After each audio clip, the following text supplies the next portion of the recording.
Hello guys, welcome to my YouTube channel. আশা করি তোমরা থাম্বনেল দেখে বুঝতেই পারছো আজকের ভিডিওটা কিসের উপর তৈরি করা।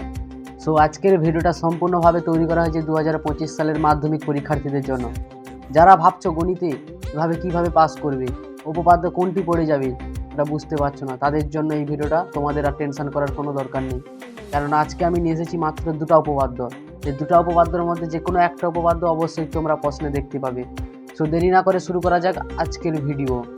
সো আজকে প্রথমে যে উপপাদ্যটি সেটি হলো উপপাদ্য 34 উপপাদ্য।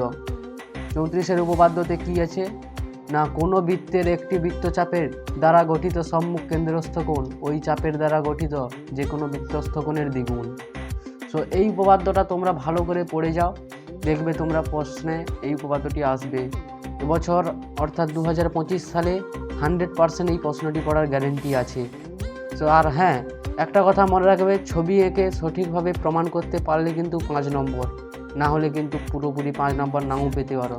ছবিটা সুন্দরভাবে আঁকতে হবে আর তোমাদের প্রমাণও করতে হবে, করলেই কিন্তু তোমরা 5টি নাম্বার হাতের মুঠোয় নিয়ে আসতে পারবে।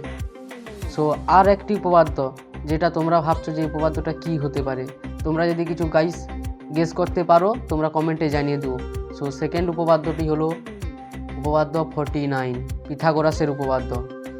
এই উপপাদ্যটি হলো যে কোনো সমকোণী ত্রিভুজের অতিভুজের ওপর অঙ্কিত বর্গক্ষেত্রের ক্ষেত্রফল অপর দুটি বাহুর উপর অঙ্কিত বর্গক্ষেত্রের ক্ষেত্রফলের সমষ্টির সমান।